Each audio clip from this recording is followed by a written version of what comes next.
박재현이라는 심리 상담가에 의하면 행복한 사람, 행복하게 사는 사람들에게는 특별한 언어 습관이 있다고 말합니다. 행복해서 늘 긍정적 그런 에너지를 달고 다니는 사람을 보면 특별히 이제 힘든 일을 만났을 때 늘 하는 말이 있다고 합니다.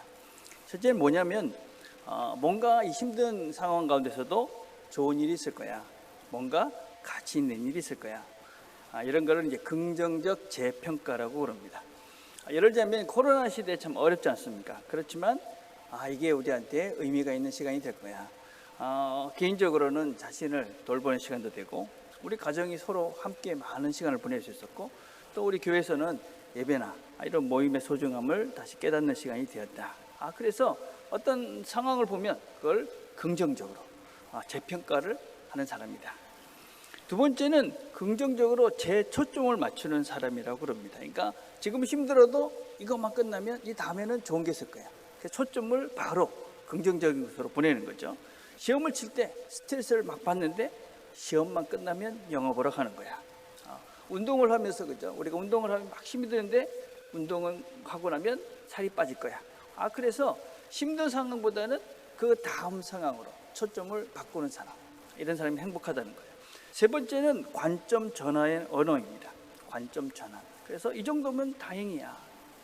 그래서 코로나 사태가 이렇게 있었는데 우리가 많은 사람이 또 내가 우리 가족 가운데는 심각하게 아프지도 않고 위중한 상태로 가지 않았으니까 이만하면 다행이다. 그래서 이런 사람들 옆에 있으면 문제가 생겨도 그래 괜찮아지겠구나. 금방 또 무슨 좋은 일이 생기겠구나. 이래서 긍정적인 그런 마음들을 생각해서 함께 다 행복해지고 옆에 있는 사람들도 편안해진다. 이런 사람들이 행복하다. 근데 반대되는 사람들도 있죠. 별 문제가 안 되는데도 늘 문제가 될 것 같이 더 큰 일이 생길 거다. 이렇게 근심 걱정으로 이렇게 사람들을 불편하게 하는 사람들이 있죠. 특별히 집에서 부모님들의 그런 언어 생활, 삶의 태도는 자녀들에게 절대적인 영향을 줍니다. 자녀들에게 그냥 이런 문화, 이런 언어, 이런 태도가 물려진다. 이게 이제 우리가 가정문화유산이다. 그렇게 이야기합니다. 아이가 시험을 봤습니다. 한 70점 받은 거예요. 아이는 괜찮아, 이 정도면 잘했네 이러는데 부모님이 무슨 뭐가 괜찮아. 그렇게 점수 받으면 대학 못 가. 네 인생 쫑나는 거야. 이렇게 얘기를 하는 거죠. 그러면서 아이에게 뭔가 이렇게 부정적인 감정을 강요하는 것입니다. 그러면 아이는 어떤 상황을 봤을 때 긍정적인 해석보다는 늘 부정적으로 해석을 하죠. 그래서 부정적인 판단을 하게 되고 결국 이 아이는 행복할 수 없다. 어떻습니까? 여러분들은 지금 여러분들의 가정에서 어떤 문화, 언어 문화를 후손들에게 물려주고 있습니까? 우리의 말, 태도, 이건 그냥 자연스럽게 그냥 물려주고 싶어서 물려주는 게 아니고 그냥 자연스럽게 물려주는 것이죠. 그래서 여러분 우리 모두가 정말 좋은 문화, 또 좋은 문화유산을 우리 신앙의 후배들, 또 우리 자녀들에게 물려줘야만 합니다. 교회도 반드시 기억하고 물려줘야 하는 그런 신앙 문화유산이 있습니다. 아주 핵심적인 것이죠. 오늘 우리가 읽은 본문이 마가복음의 핵심적인 그런 중심 구절입니다. 이 마가복음을 기록한 목적이기도 합니다. 어쩌면 우리 모두의 하나님께서 우리가 어떻게 살면 행복할 수 있다 하는 교회가 반드시 살아내야 되는 그런 핵심적인 가치를 이곳에 우리에게 말씀하고 계십니다. 우리는 지난주에 돈이 많은 부자가 예수님께서 그걸 다 팔고 나를 쫓으라, 그러니까는 재물이 많아서 근심하고 돌아갔다, 그런 말씀을 살펴보았습니다. 그러니까 주님께서 이렇게 말씀하십니다. 낙타가 바늘기로 나가는 것이 부자가 하나님 나라에 들어가는 것보다 쉬우니라. 갑자기 낙타가 등장합니다. 그래서 이 낙타가 왜 등장하는가? 여러 가지 해석이 있습니다. 가장 근접한 해석은 아마 당시의 사람들이 가장 쉽게 볼 수 있는 가장 큰 동물이 낙타였다. 그래서 큰 낙타, 거기 바늘기는 작은 구멍이지 않습니까? 그러니까 그 두 개를 비유한 것이다. 결국 들어가는 것이 불가능하다, 이 얘기를 하려는 것이다, 그렇게 얘기하고, 또 두 번째 해석은 낙타와 밧줄, 이건 헬라어를 보시면 한 단어 차이가 납니다. 자막을 한번 보시면은 약대라는 말은 헬라로 카메론이라는 말입니다. 여러분 이렇게 N이라고 되어 있죠, 그죠? 근데 밧줄은 카미론이라는 말입니다. 카미론.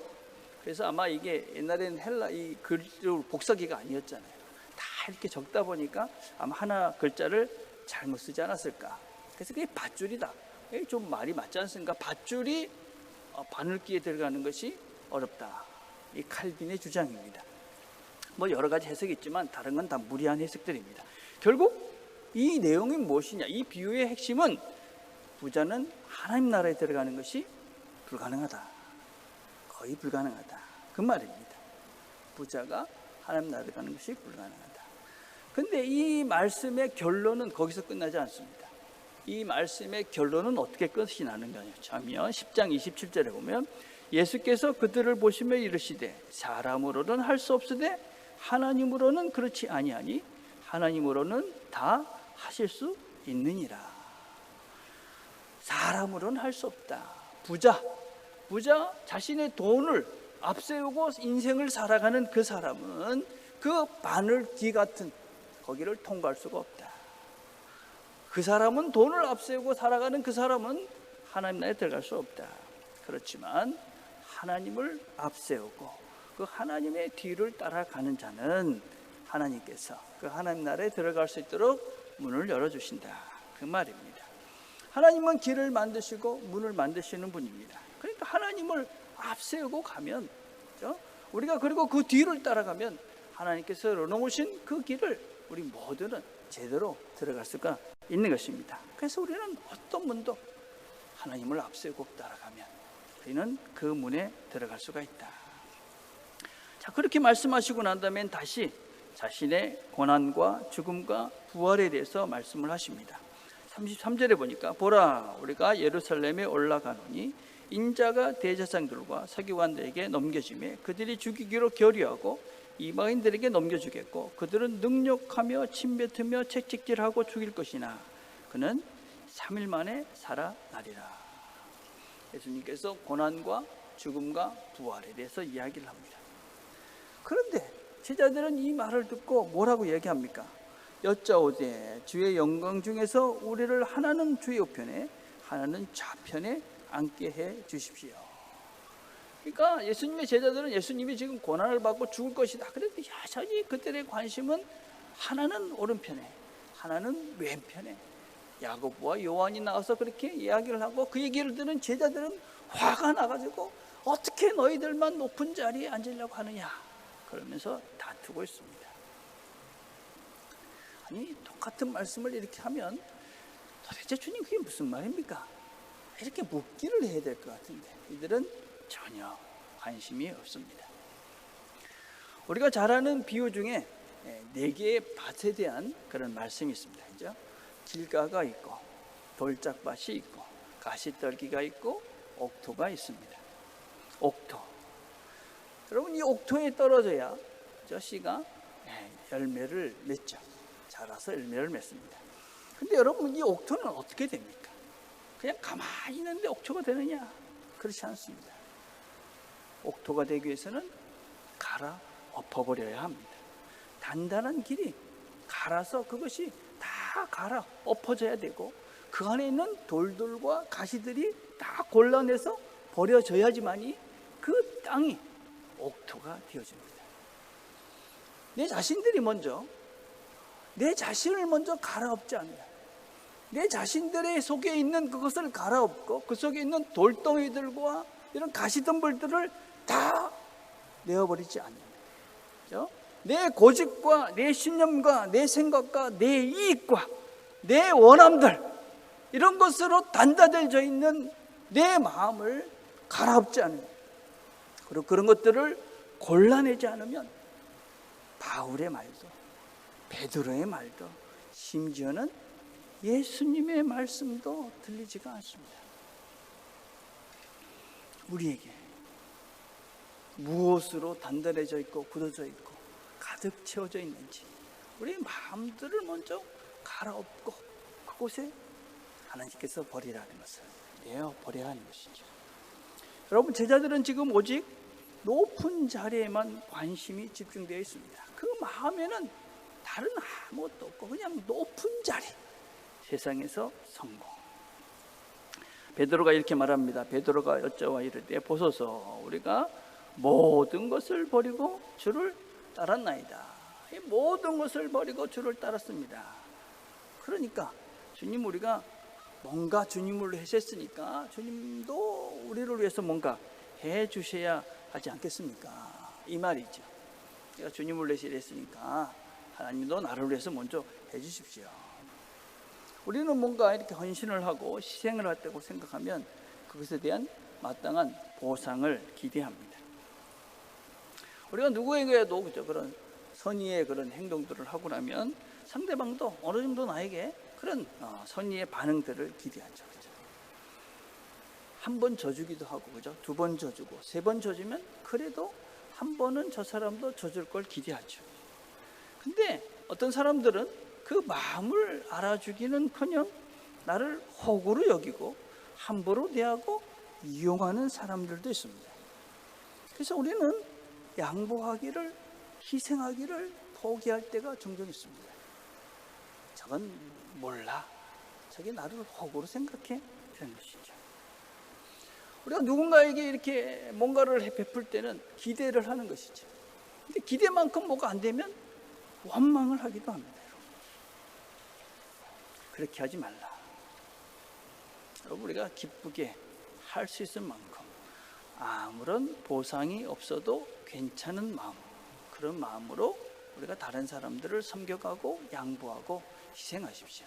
여러분, 뭔가 크게 해가지고 나중에 내가 그래 이렇게 안 할란다 하는 것보다는 내가 기쁘게 할 수 있는 그것을 즐겁게 계속 양보하고 희생해가는 그 삶이 주님께서 원하시는 삶입니다. 특별히 우리가 서로 상처를 주고 이렇게 받는 이유가 무엇이냐면 가까운 사람들이, 좋아하는 사람들 사이에도 이런 관계들이 틀어지죠. 그죠? 우리가 무슨 월드비전이나 텔레비에서 그죠? 구제를 했는데 아무런 연락이 오지 않았다. 그렇다고 마음 상하지 않습니다. 그죠?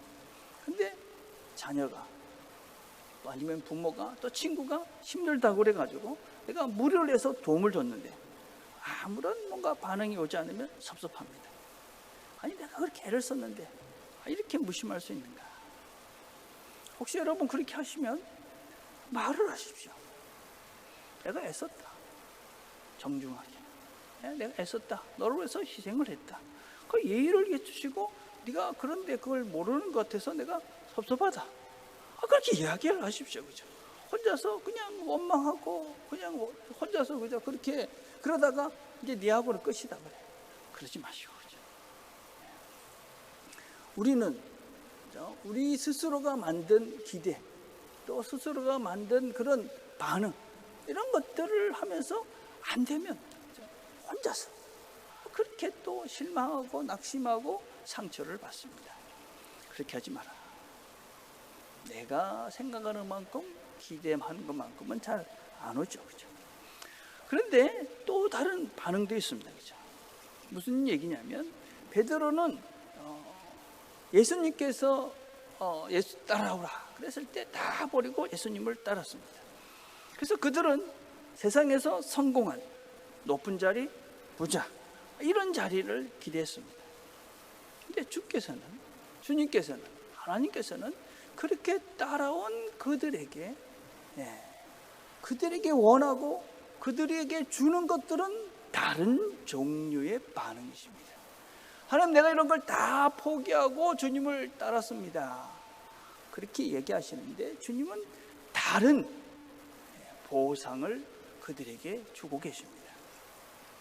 먼저 주님께서는 이 제자들이 원하는 것이 얼마나 위험한 것인지를 먼저 깨닫게 해주십니다.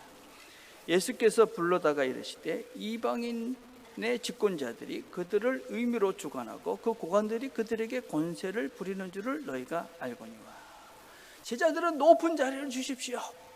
제가 세상에서 괜찮은 인정받는 그런 자리에 있고 싶습니다. 그렇게 이야기를 하는 것이죠. 이게 좀 쉬운 번역은 좀 이렇게 노골적으로 표현을 하고 있습니다. 예수께서는 그들을 가까이 불러 너희도 알다시피 이방인들의 통치자로 자처하는 사람들은 백성을 강제로 지배하고 또 높은 사람들은 백성을 권력으로 내리누른다. 그러니까 너희들이 원하는 그 힘, 그 성공, 그것이 얼마나 위험한 것인지 아느냐?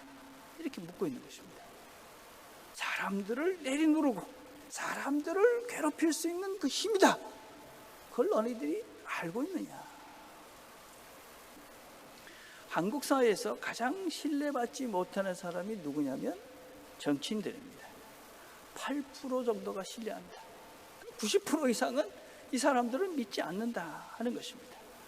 이 사람들은 세상의 그 힘을 가지기 위해서 수단과 방법을 가리지 않는 사람들입니다.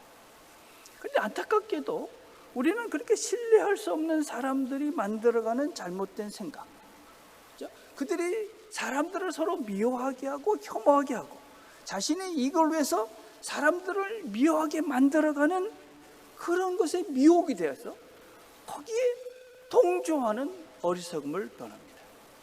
자신의 돈벌이를 위해서 악한 감정들을 막 자극을 합니다. 미움을 조장하죠. 그렇죠? 나와 다른 사람들은 그냥 당연히 혐오하고 미워하는 것이 당연하다고 말합니다. 여러분, 그런 영상을 보시고 그런 사람들을 호응하는 것 자체가 바로 우리가 그 혐오에 동조하는 것입니다. 세상을 파괴적으로 만들어가는 데 동조하는 것입니다. 나의 육체적인 건강, 정신 건강, 신앙 건강에 아주 해로운 것이죠. 여러분, 이런 사람들이 만드는 세상이 어떤 세상입니까? 여러분, 지금 러시아의 푸틴 같은 정치인들을 보십시오. 그 땅을 더 갖기 위해서 악을 만들어서 그 수많은 사람들을 공포 속에 죽음 속으로 몰아갑니다. 그 사람 인생도 망가질 것이고 주변에 있는 사람들도 망가집니다. 여러분, 이건 정치 권력뿐만이 아닙니다. 돈도 그렇고 지식도 그렇고 이 모든 것들에 있어서 하나님보다 앞서가는 그 힘에 의해서 통제받는 사람들이, 그런 존재들이 그 힘을 가지게 되면 그 사람뿐만 아니라 그 주변의 모든 사람에게도 재앙이 되고 맙니다. 그래서 여러분, 이 세상의 힘이라는 것은 위험한 것입니다. 그것이 얼마나 위험하다는 것을 우리가 알고 그것들을 컨트롤할 수 있는 힘이 있어야 됩니다. 그것들을 하나님 뒤에 놓을 수 있는 힘이 있어야 됩니다. 그런 신앙이 있어야 되는 것이죠. 너희들은 그렇게 살지 말라. 너희들은 그것을 추구하며 살지 말라. 10장 43절에 이렇게 말합니다. 너희 중에는 그렇지 않을지니 너희 중에 누구든지 크고자 하는 자는 너희를 섬기는 자가 되고 너희 중에 누구든지 으뜸이 되고자 하는 자는 모든 사람의 종이 되고야 하리라. 크고자 하는 자는 섬기는 자가 되고 으뜸이 되고자 하는 종이 되라. 여러분, 그 앞에는 이런 말씀도 있죠. 그러나 먼저 된 자로서 나중되고 나중된 자로서 먼저 될 자가 많으니라. 여러분, 이런 말씀들은 어떤 위치에 대한 말씀이 아닙니다. 먼저 되고 나중되고 위에 서고 아래 서고, 여러분, 시간이나 공간, 그런 위치에 대한 말씀들이 아니죠. 하나님 나라, 하나님을 제대로 아는 사람들이 이루는 그 사회, 그 공동체, 그 나라가 어떤 나라이냐. 그 나라에 들어오면 다 똑같다. 위아래가 없다. 먼저고 나중도 없다. 그 나라는 다 똑같다. 여러분, 나중에 주보를 읽어보십시오. 주보에 제가 이런 거를 실어놨습니다. 사람은 누구나 다른 사람이나 사물과의 관계에 맺기에 앞서서 하나님과 관계를 맺고 있다는 인식입니다. 그리스도인들은, 우리가 하나님을 믿는다는 것은 무엇이냐면요, 내가 다른 너와 나의 관계 이전에 나는 하나님이 나를 만드셔서 나와 하나님이 먼저 우선된 존재다 라는 것을 먼저 깨달은 사람들, 그게 하나님을 아는 사람들이죠. 너와 내가 있기 전에 나는 하나님과 내가 먼저 있었다. 그래서 우리는 서로가 서로를 존중할 수밖에 없는 것이죠. 사람을 깊이 존중합니다. 왜냐하면 그 하나님, 그 사람을 만드신 하나님을 우리가 알기 때문에 그렇습니다. 그래서 하나님을 존중한다. 그 사람은 사람을 존중할 수밖에 없는 것이죠. 여러분, 하나님 나라에는 앞이 되고 뒤가 되고 있는 것이 없는 것이죠. 먼저 되고 나중되는 것이 없는 것입니다. 누군 높아지고 누가 낮아지고 내가 겸손해지면 더 높아지는 것이 아니고, 내가 나중에 믿었지만 열심히 했기 때문에 앞에 서는 것이 아니고, 우리 모두는 하나님 나라 안에서는 우리 모두는 다 똑같다. 하나님의 존귀한 존재들이다. 하나님과 우선 관계를 맺어가는 그런 영광스러운 존재들이다. 그래서 주님께서 그런 우리들이기 때문에 뭘 하며 살라고 그러느냐. 인자가 온 것은 섬김을 받으려 함이 아니요 도리어 섬기려 하고 자기 목숨을 많은 사람의 대속물로 주려 합니다. 우리 모두는 다 하나님 나라에서 동등한 존재고 존귀한 존재니까 그 존귀한 존재로서 서로를 섬기는 그런 삶을 살아라. 여기에 평화가 있다. 우리의 정체성입니다. 우리의 정체성. 그리스도인이라는 사람들은 어떤 사람들이냐? 서로 섬기는 존재들이다. 제가 한국에 와서 얼마 되지 않아서 구역장 모임을 했습니다. 구역장들과 인도자 성경 공부를 하는데 한 분이 갑자기 성경 공부를 하는데 저보고 목사님 생각이 아닙니까? 그건 목사님 생각입니다. 이렇게 말씀을 하시는 거예요. 제가 아주 당황스럽고 황당했습니다. 감정이 많이 났습니다. 화가 참아지지 않았습니다. 아니 목사한테 그건 당신 생각입니다. 아니 감히 이렇게 말하나요? 화가 참아지지가 않았었습니다. 그리고 한참이 지나고 난 다음에 제 자신을 돌아봤습니다. 왜 그때 그분이 그건 목사님 생각이지요 할 때 왜 그렇게 생각하십니까?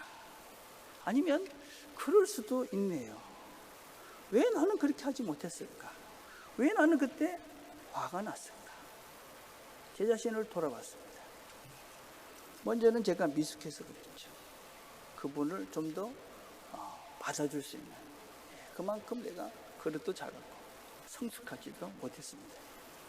두 번째는 아마 내가 목사인데 내가 성경을 얼마나 많이 공부했고 열심히 성경을 공부했고 나는 성경의 전문가인데, 그리고 나는 목사로서 이 성경을 가리키기에 충분한 자격이 있다고 내가 생각을 하는데, 그런데 그거를 당신 생각이죠. 저는 목사들이 이 성경에 대한 자부심이 있어야 된다고 생각합니다. 나는 성경을 가리키기에 충분하다. 물론 더 계속 배워야 되겠지만 우리 성도들에게 말씀을 가리키는 그런 존재로서의 자부심은, 전문가로서의 자부심은 있어야 된다고 생각합니다. 그 생각 자체는 틀린 것이 아니었다고 생각합니다. 그런데 생각을 해보니 잊은 것이 있었다 깨달았습니다. 나는 종인데, 나는 주의 종이라고, 나는 성도들을 섬기는 사람이다, 그렇게 말을 했는데 정말 내가 종의 태도였는가? 종의 자세였는가? 내 정체가 정말 종이었는가? 내가 정말 섬기는 자의 마음으로 그 말씀을, 그분의 말씀을 받았는가? 그런 마음은, 그런 자세는 부족했다. 그때는 그 내 원래의 정체성을 잊어버리고 목사라는 타이틀로 내가 성경 지식을 더 많이 하는 사람으로 그 사람을 군림하려고 했다. 지금도 그런 상황이 되면 좀 더 성숙한 모습을 할 수 있을까? 여전히 100% 확신은 없습니다. 그렇지만 이게 내 정체성이다. 그걸 잊지 않으려고 노력을 하고 있습니다. 섬긴다는 말은 사실 특별한 것이 아닙니다. 다른 사람의 유익을 위해서 내가 돕는 행위입니다. 내가 어떤 상황이 부딪혔을 때 내가 어떻게 하면 저 사람을 도울 수 있을까? 어떻게 하면 저 사람을 이해할 수 있을까? 어떻게 하면 저 사람을 좀 더 배려할 수 있을까? 저는 이런 것이 섬기는 것이고, 이것이 우리의 할 일이고 내가 할 일이죠. 그렇죠? 제가 그렇게 된다. 그것은 목사님 생각이고요. 그건 목사님 생각 아닙니까? 그랬을 때 제가 어떻게 하면 저분을 도울 수 있을까? 이런 섬김의 마음이 있다면 아마 제 반응은 분명히 달랐을 거라고 생각합니다. 그런데 과연 저만 종인가요? 목사만 섬기는 사람입니까? 성도들은 다 섬기는 주의 종들입니다. 우리는 주님이 가신 길을 따라가는 자들이죠, 그죠? 우리는 다 섬기는 자들입니다. 그게 우리의 정체성입니다. 우리의 정체성. 우리는 다른 사람들을 섬기는 것이 우리의 정체성이다. 교회는 그것을 가장 구체적으로 실천하며 연습하는 공동체이다. 그래서 우리의 기준이 무엇이 되어야 되느냐? 어떻게 하면 다른 사람들을 잘 섬길까? 이것이 우리의 기준이 되어야 합니다. 어떻게 하면 저 성도님들 잘 도와서, 저 집사님들 잘 도와서, 우리가 저분이 어떻게 하면 신앙적으로 하나님 앞에서 더 행복하고 기쁜 삶을 살 수 있을까? 그것이 우리의 기준이 되어야 됩니다. 무엇이 옳고 무엇이 바르고 무엇이 교리에 맞는 것인가 틀린 것인가가 아니라 어떻게 하면 우리가 주님처럼 주님의 마음으로 저 사람을 도울 수 있을까? 저는 특별히 목사를 비롯한 직분자들이 이런 삶의 본이 되어야 한다. 직분자들을 세운 이유가, 직분자들은 섬기는 자들이죠. 뭘 섬기는 것입니까? 사람을 섬기는 것입니다. 어떻게 하면 저분을 더 주님 닮은, 주님이 기뻐하시는 그런 이 땅에서의 복된 삶을 살게 하시고, 이것이 우리 교회의 근본에 깊이 자리를 잡아야 되는 거죠. 이게 교회 문화의 뿌리인 것이죠. 우리 교회는 이 섬김이 우리 모두의 근본이 되어지고, 이 섬김이 우리 교회의 근간이 되어야 되는 것이죠. 이 문화를 만들어가는 것입니다. 우리 교회는 판단을 할 때, 결정을 할 때 어떻게 하는 것이 섬기는 것인가? 어떻게 하는 것이 저 사람을 돕는 것인가? 어떻게 하는 것이 저 사람을 배려하는 것인가? 어떻게 하는 것이 저 사람을 이해하고 돕는 것인가? 이 신앙, 이게 신앙인의 삶의 정체성입니다. 주님이 이렇게 말씀하십니다. 인자가 온 것은 섬김을 받으려 함이 아니라 도리어 섬기려 하고 자기 목숨을 많은 사람의 대속물로 주려 합니다. 자기 목숨을 많은 사람을 위해서 내어주신 분입니다. 내가 죽어 내 죽음으로 그들을 섬기는, 그들을 구원하는 자리에 내가 갔다. 그래서 우리의 섬김의 끝은 죽음입니다. 모든 것이라는 것이죠. 쉽지 않지만 우리가 그 길을 향해서 걸어가고 있는 것이죠. 그 길을 걸어가고 있는 것입니다. 그래, 내가 기꺼이 내 것들을 다 내어줄 수 있는 그 자리에 한번 가보자. 주님이 그 길을 가셨으니 나도 그 길을 한번 가보자. 그리고 우리가 지금 그 길을 가고 있는 것입니다. 여러분, 우리의 오해는 하나님의 영광, 그러면 세상에서의 성공과 1등과 좋은 대학과 좋은 직장이라고 생각을 합니다. 그래서 내가 뭔가 1등을 해서 하나님께 영광이 됐습니다. 이렇게 성공을 해서 하나님께 영광이 됐습니다. 과연 그런가? 빌립보서 2장 5절에 이렇게 말합니다. 너희 안에 이 마음을 품으라.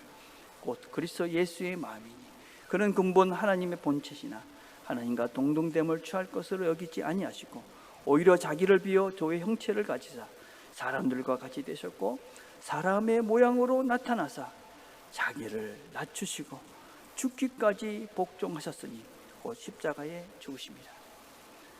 모든 입으로 예수 그리스도를 주라 시인하여 하나님 아버지께 영광을 돌리게 하셨느니라. 십자가에 죽으심으로 낮아져서 복종하심으로 십자가에 죽으심으로 하나님 아버지께 영광을 돌린다. 종이 돼서 죽는 것이 하나님 아버지께 영광이 됩니다.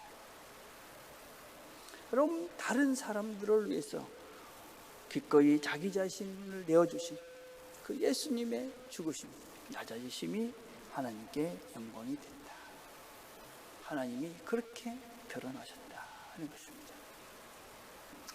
쉽지 않은 인생이죠. 우리 길은 쉽지 않습니다. 예수 믿는 게 만만치 않습니다. 그렇죠? 우리는 낮아지기는커녕 높아지고 싶습니다. 여러분, 내가 죽기는커녕 내가 더 살아나고 싶죠.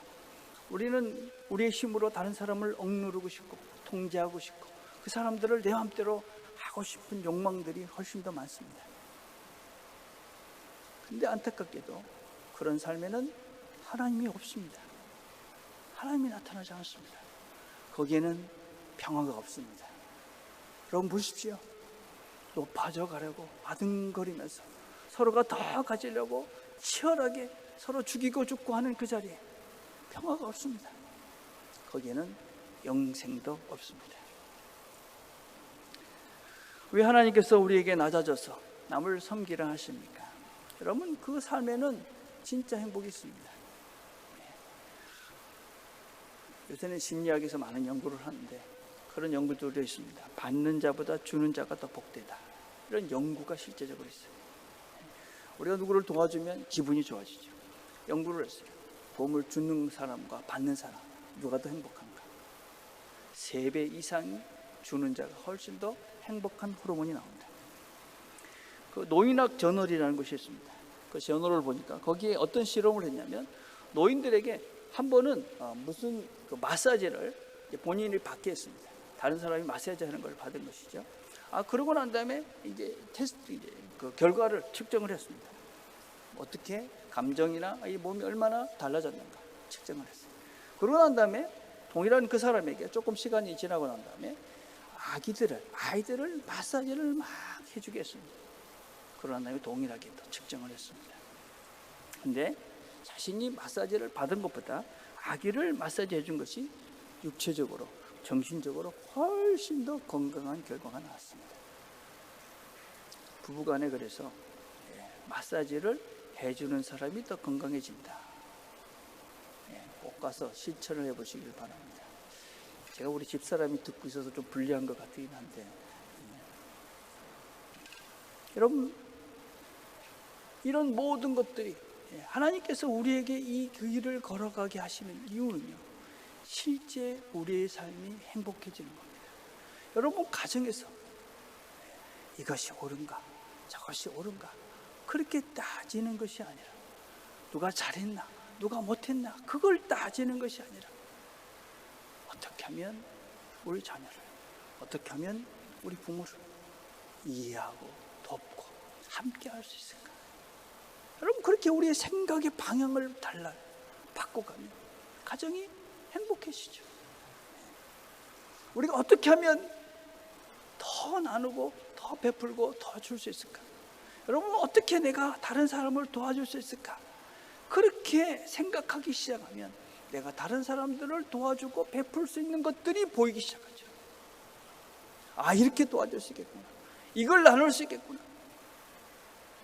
그럼 하나님께서 복을 주시죠. 더 줄 수 있는 것, 더 나눌 수 있는 것들을 주시죠. 여러분, 이 인생이 행복한 인생이죠. 그래서 주님께서 그 길을 우리에게 가라고 하시는 겁니다. 주님께서 우리에게 가라고 하신 길들은 고난이 아닙니다. 고통이 아닙니다. 그 길은 우리가 복된 행복을 누리는 진리의 거리입니다. 하나님이 가셨기 때문에 우리가 그 길을 따라가는 것이죠. 낮아져 보시면 우리가 깊어져 가는 것이죠. 깊어져 가면 넓어져 가는 것입니다. 넓어져 가면 우리 안에 있는 모든 것들이 자리를 잡습니다. 그래서 우리가 낮아지는 그 순간, 그래서 우리를 조금씩 희생하는 그 순간순간을 통해서 하나님의 영광이 나타나는 것이죠. 그 순간 내가 하나님을 보는 것입니다. 하나님을 본다. 삶 속에서 내가 하나님을 보고 하나님을 누리며 사는 것입니다. 어느 순간에 내가 기꺼이 낮아져 다른 사람을 섬기는 그 순간에 그 영광된 삶을 살아가는 우리 모두가 되기를 축복드리겠습니다. 기도하겠습니다. 하나님 아버지, 감사합니다. 오늘도 함께 하나님 말씀을 들었습니다. 주님께서 우리를 섬기는 본을 보이시고 또 우리에게 그 섬김의 삶을 살라고 하십니다. 그 예수님의 마음을 우리 마음에 채워주셔서 우리도 주님처럼 낮아지고 다른 사람들을 기꺼이 섬기는 삶을 살아갈 수 있도록 은혜를 베풀어 주시옵소서.